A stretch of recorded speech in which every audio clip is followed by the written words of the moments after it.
Hello and welcome to Refractions. I'm your host, Harper P. Gentry. Today is May 29th, the anniversary of Jeff Buckley's death. But this episode isn't really about his death. Joining me is Jessica Snyder, curator of Mystery Dream Boy, an Instagram tribute dedicated to Jeff Buckley's image, music, and enduring legacy he left us. In this episode, we talk about Jeff's time in Memphis, the city that helped shape him during the final chapter of his life. When I think about Jeff, I think about the work that continues to inspire people all these years later. People are still discovering him for the first time. They're finding the archives, the stories, and the art that continues to be created as a response to his life and work. Nearly 30 years later, Jeff Buckley is still finding new audiences, and his work continues to resonate with people across generations. Here's my conversation with Jessica Snyder. Welcome to Refractions with Harper P. Gentry. I have Jessica on the line, and we're going to talk about Memphis and what it means for both of us. With doing the page, it's always strange coming up on this time of year.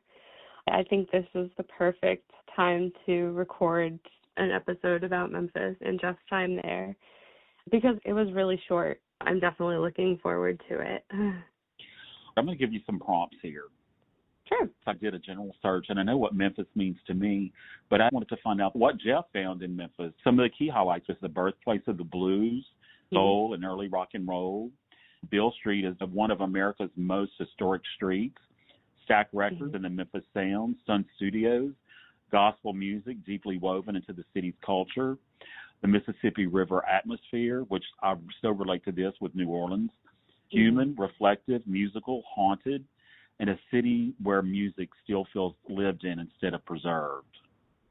I can see the intrigued Jeff getting away from the hustle and bustle of New York and coming to Memphis and being able to watch people and connect. One of the first things I have in my notes is that Michael Ty commented that Jeff was really living in this kind of fishbowl experience in New York. He had just come off of a year and a half of touring, promoting the Grace album. The record label was at his throat. Hey, where's the next album? And he spent time in Sag Harbor with Mick Grandal recording music, and nothing really fruitful came out of that. And Jeff had always been friends with Dave Schaus of the Grifters, who is a Memphis-based band, who put the idea in Jeff's head, like, hey, why don't you check out Memphis? So he recommended Easley McCain Studios to record the album.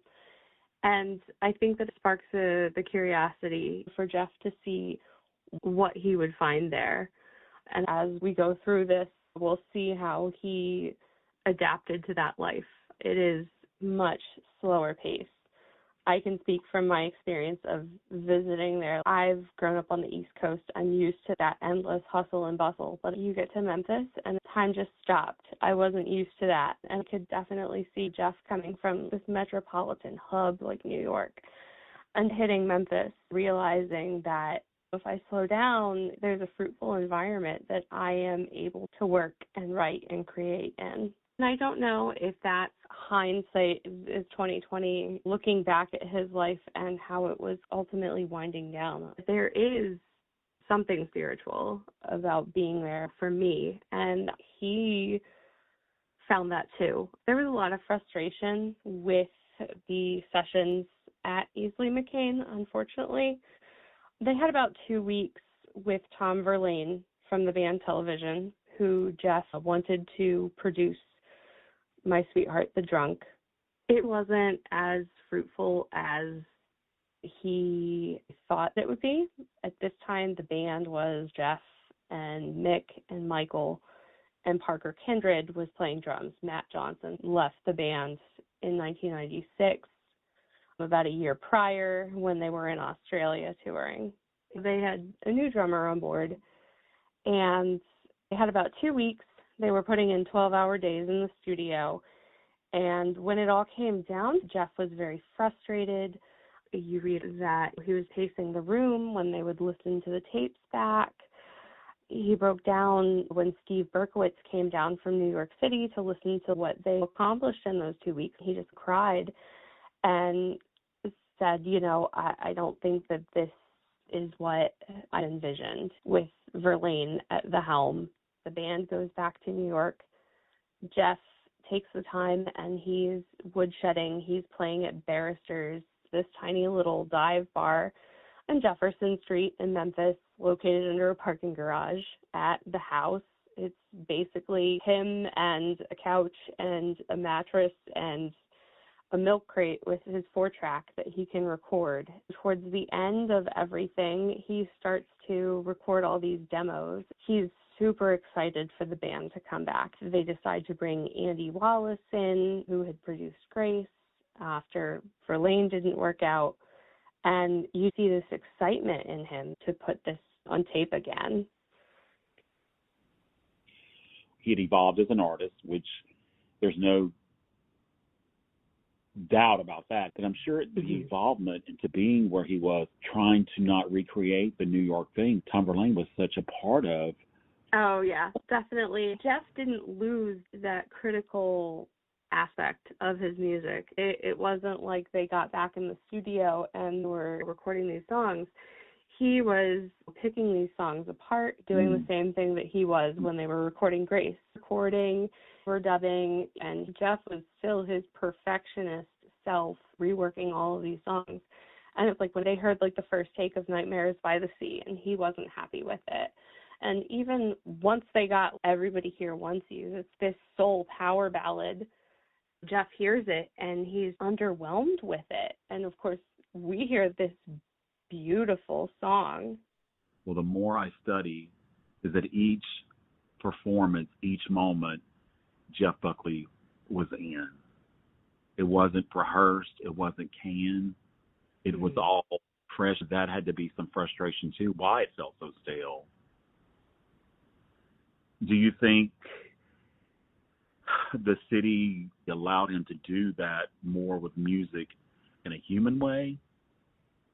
Does that make sense? I ultimately think that his time at Barrister's, playing for a new crowd, he really enjoyed that. It's one of the things that his friends talk about, that there was a factor that he could be anonymous. He didn't have people who knew him as Shanae, Jeff Buckley, Grace, Hallelujah.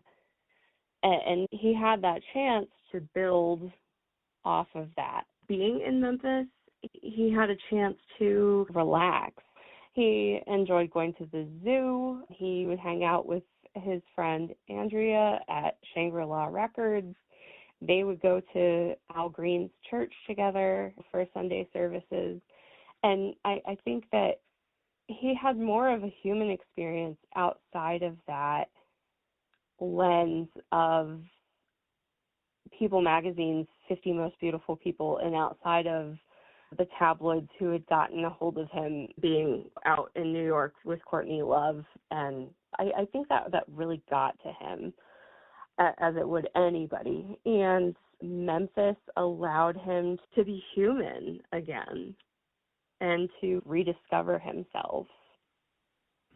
Let's talk about Barristers. I'm giving you a prompt here. Let's talk about the story where the people came in from Europe.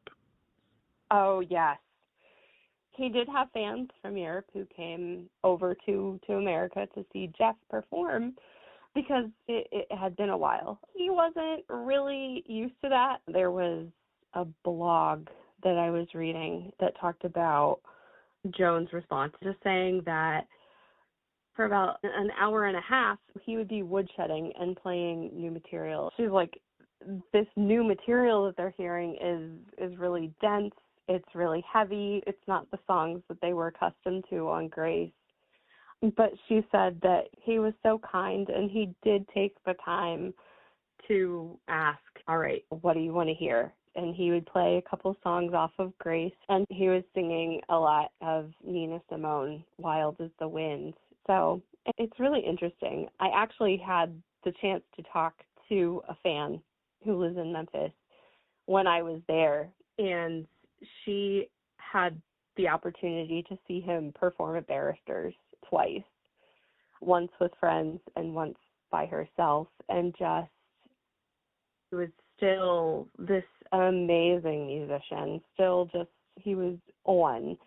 And she said just sitting there watching him, trying to catch every emotion that he was putting out there. In the back of his mind, he was probably thinking, oh, here we go again with people finding me like they did at Shanae. He just wanted to have that moment where he was anonymous. But the talent that he exuded and the musicianship that he contained had outgrown what he wanted to protect as his persona. People just gravitated towards that name, Jeff Buckley. Oh my goodness, I have to go hear him perform. I can definitely understand the draw, because who wouldn't want to hear him play? Kind of like the Bob Dylan thing. How many times can you sing the same song in the same way? Yes, and I think that Jeff was definitely feeling that towards the end of the Grace tour. He did the Hard Luck tour in Australia in February and March 1996. If you listen to the way that he's playing the songs, he's trying to add in different elements. He's bringing in harder rock. He wanted to break free. During that summer, he ended up going on tour with some of the members of Shudder to Think as Mind Science of the Mind. And then he did his Phantom solo tour, where he would just show up at a bunch of random bars under a different name. He would book under the name a puppet show called Julio, and no one knows this is Jeff until he walks out. He craved to be back where he was just a musician doing his thing, and people weren't coming for the Jeff Buckley image. After the band had gone home, he had another week he spent with Tom Verlaine, and he was able to record Open Once in the studio. Jeff did all the instrumentation himself, all the vocals, and we just got an amazing, beautiful ballad out of that. And Verlaine goes back to New York City, and Jeff's looking for a place to live. And he finds this adorable little cottage on Rembert Street, which is in Midtown. And he talks to the landlord and ends up moving there like overnight in March. And the first night that he's there, he doesn't have any heat. He doesn't have any electricity. His friend Dave from the Grifters finds out that he's there, and him and his wife give him a couch. They give him a big foam mattress so that he has something. And he just fades into his time there. He talks to his landlord about allowing the grass to grow high, because he would go out and just lay in the grass. He spent a lot of time hanging out at Shangri-La Records, which is the next street over on Rembert Street, and he met his friend Andrea there, and they spent that entire spring together. She wrote about her time with Jeff. They would go and have soul food, and everybody would like pile out of the kitchen to watch this little skinny guy put away 2 plates of food. And then he would go over to somebody else's house when they were having dinner, describing him as like this hungry kitten. Everybody was worried that he didn't really know how to take care of himself, and being in the position where he was in New York and just being totally independent now in Memphis, he probably didn't have all of his survival skills. I don't mean to interrupt, Jessica, but my mama used to say, men cannot take care of themselves no matter what age. We're always looking for our mother. I think that is very true, and I've definitely read a lot that when he was connecting with women, he was looking for that mother figure to feed him and take care of him, and that definitely becomes evident when he moved in on his own in Memphis. And the other thing that he loved loved to go to the zoo. He loved the tiger enclosure for the Sumatran tigers. He loved the butterfly garden. It was a thing in the 90s, and it got phased out, and I know they brought it back last year or the year before. I didn't end up finding the butterfly enclosure when I was at the Memphis Zoo last summer, and the heat was starting to set in. He applied there. He put on a suit. He showed up at the zoo, and he wanted to be a butterfly keeper. He noticed that the zookeepers were rough with the butterflies and didn't appreciate that. It speaks back to the gentleness that he always carried with him.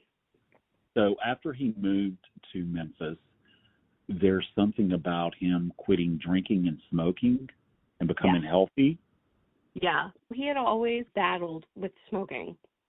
I'm sure that he picked it up on the road as an outlet for stress. If you read the book His Own Voice, which were his journals that were published posthumously by his mother, there's this constant battle where he's telling himself over and over, you've got to quit smoking, you've got to quit smoking.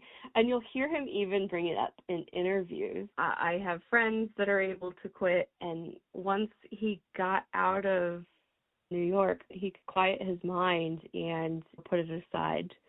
He wasn't drinking as he had in New York and on tour. You have some stories where the people who were touring with him said that there were times when he was pretty inebriated. I remember reading a conversation with Ron Moorhead, his stepfather, that he had stopped eating meat at one point, and that has a lot to do with his relationship with Rebecca Moore, because she was always involved in animal rights, and that had an impact on him. And show her, I'm sorry for what I have done in the past, but I can be a better person.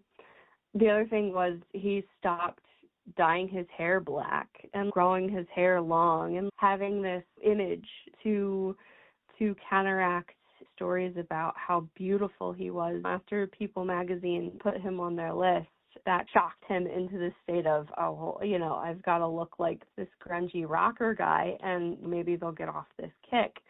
When he returned to his natural image in Memphis. I want you to talk about him riding a bicycle, where he drank coffee. Oh, yeah. And the story about singing to the baby. Like Oh, my goodness.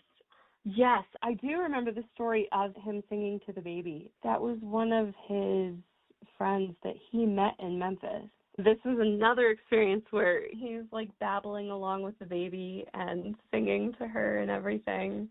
They're sitting in the yard having a word, and this guy tells the story that Jeff looks up at the sky and he sees a star, and he like jumps out of his like lawn chair. Like, what is that? Honestly, this guy's pulling my leg. And he probably hasn't really taken the chance to look at the stars. He grew up in Anaheim, California, and he moved to New York City, and he probably hasn't had that chance to breathe and look up in the last several years. That story always kind of hangs with me. And he was riding his bike everywhere. There was a Vietnamese restaurant that he would frequent, Saigon Lee, and they eventually gave him a T-shirt. So he would wear it around town and bike where he needed to go, to the coffee shops or his trips to the zoo. And everybody thought that Jeff Buckley went to Memphis and became a delivery boy. But my time in Memphis, I really modeled after some of the places that he had been to. When I first pulled up to the house, it was surreal. It's like, I'm finally here. I finally get to see it. My plane got there early, so I had some time to kill.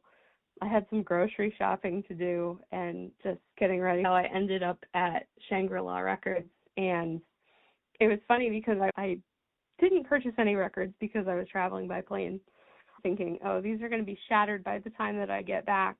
As I'm walking like through the stacks of records, I keep coming across songs that Jeff covered. I came across Hank Williams' Lost Highway. I came across Don't Let the Sun Catch You Crying. And like there has to be something else happening here. Somebody's putting these in my path. So surreal. And I get up to the counter and the guy asks me why I'm in town. And I'm like, well, I'm a Jeff Buckley fan. And he's like, oh my goodness, I just had my daughters down to the river and I was telling them the story and everything that happened. And that night I settle into the house and I go down to the river just to have my time there. And it just kind of hit me. I had some tears there and I had something prepared that I wanted to say, and I just thanked him for his music and artistry and showing me the world outside of what I knew, opening a whole new door for me. That was a really powerful moment. I spent a lot of time writing in the house how my life had become so different after I discovered this Jeff Buckley character. I ended up going to the zoo to see the plaque there. I put white roses by the memorial there. I enjoyed walking across the monorail bridge and seeing Mud Island. And it was the first time that I had seen the Mississippi River.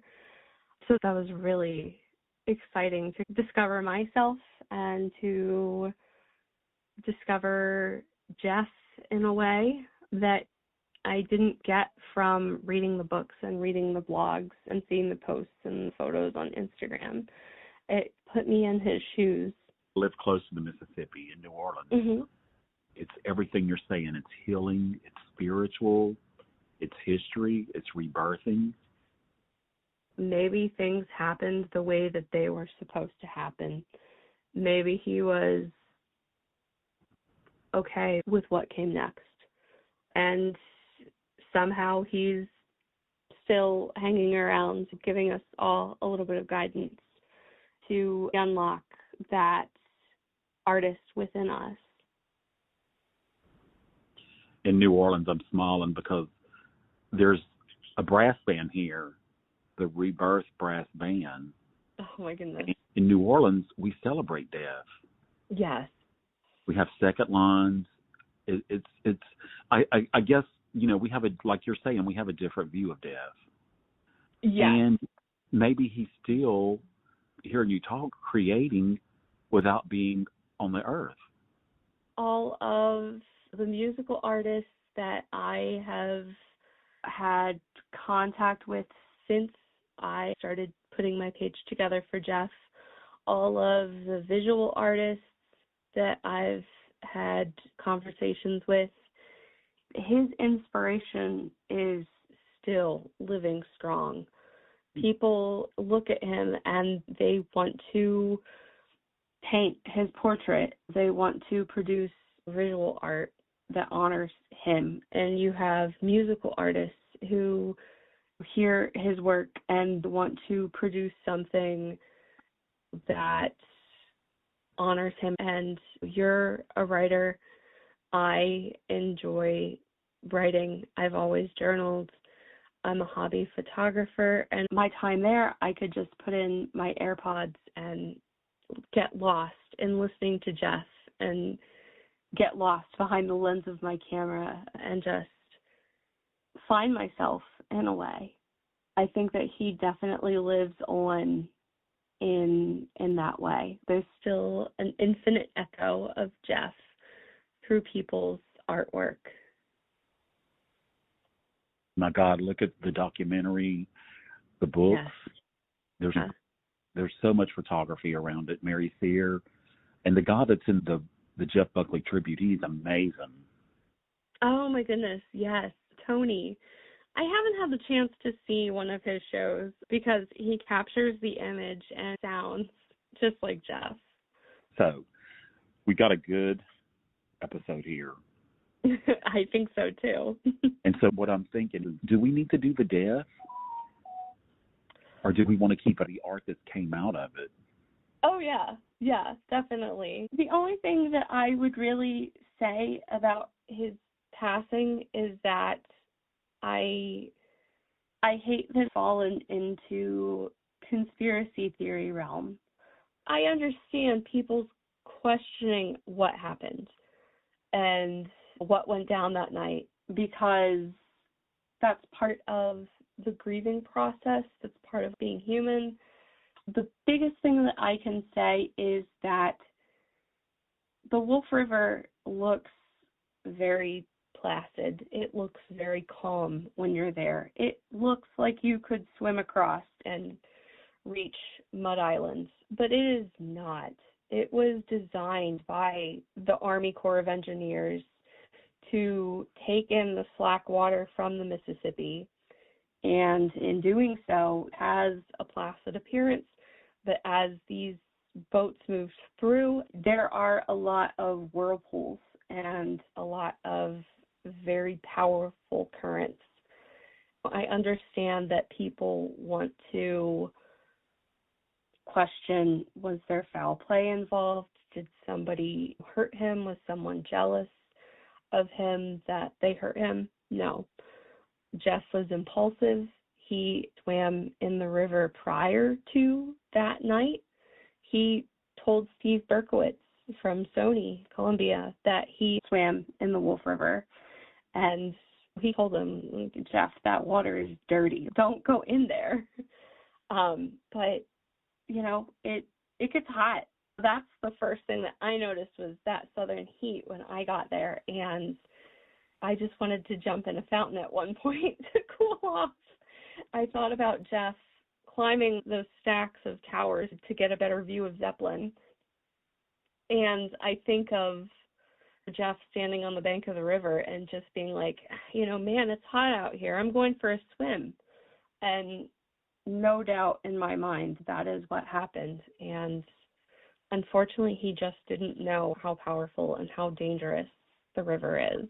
One of the things that his mother brought up when the body was discovered, he did have a wound on his leg, indicating that he was trapped in branches and debris at the bottom of the river, that the current and the debris deposited at the bottom of the river kept him submerged, that he wasn't able to resurface, unfortunately. That scene in the documentary when Mary was talking about getting the news, it's like she knew. Yes. She wasn't shocked at all. No. And the one thing that always stands out in my mind, we have this beautiful cover of Corpus Christi Carol that he sang on Grace. And the day that he disappeared in the Wolf River was the Feast of Corpus Christi. It's a weird full circle moment. When you look at Jeff's life, it makes sense in a way. The things that we see repeating in his life, loss and finding your footing again. I think about him knowing his father briefly and then being faced with the loss of his father and finding his footing again, and ultimately being compared to his father and having to break that down and find his footing and his own path again. It's such a coincidence, like covering Corpus Christi Carol for friends, and that's why he put it on the album. But then just the fact that he passed on that day was almost supernatural in a way, and that's the way that I see Jeff. I don't think that he's this complete mythological character, and I push people away from that kind of thinking, but I think there are things that happened in his life that were so supernatural in a way. I mean, whether he intended to drown himself, which I don't think he did. No. Like a kid gone crazy in the water having a good time. Yeah. I just know that when flames are that bright, it's over, baby. It can't go on forever. Yeah. He had A very impulsive streak from the time that he was a child, and I certainly don't want to diagnose him. It wasn't popular during that time to diagnose children with ADHD or impulsive behavior, but I think that he just... Can I interject here? There was no, being a person of the same age as Jeff, there was no such thing as ADHD, and either you were going to the mental institution or you were on some severe, like Elavil, something really strong. There was no such thing as antidepressants. Yeah. And go ahead. But I think that he just had that impulsive nature. It's like he saw something, he wanted to do it. Some of the roadies mentioned in one of the books that when they were in Australia, there were a couple times that he was in the waves at the beach and they were having to pull him back in. He didn't have that fear. He wanted to live. He wanted to climb the scaffolding. Exactly that. He was floating on the river listening to a Whole Lot of Love in that moment. There was no danger. There was no past or present or future. It was just him in that moment living his life, and he didn't see that. Even in there's creativity. Like when Keith Bodie went to call 911, it was next to the Elvis statue. Yes. I would spend my time at the Welcome Center there. They have a beautiful park that you can walk through and see the river and walk on the monorail bridge across the Mud Island. And it was nice to live in that moment and not focus too heavily on his loss, but more so his life and the legacy that he's left. Jessica, thank you for Mystery Dream Boy. So many people have discovered or rediscovered Jeff because of the care that you've put into preserving the photographs, the memories, and creating a sense of connection to Jeff Buckley. And thank you all for listening. I think about how water has more than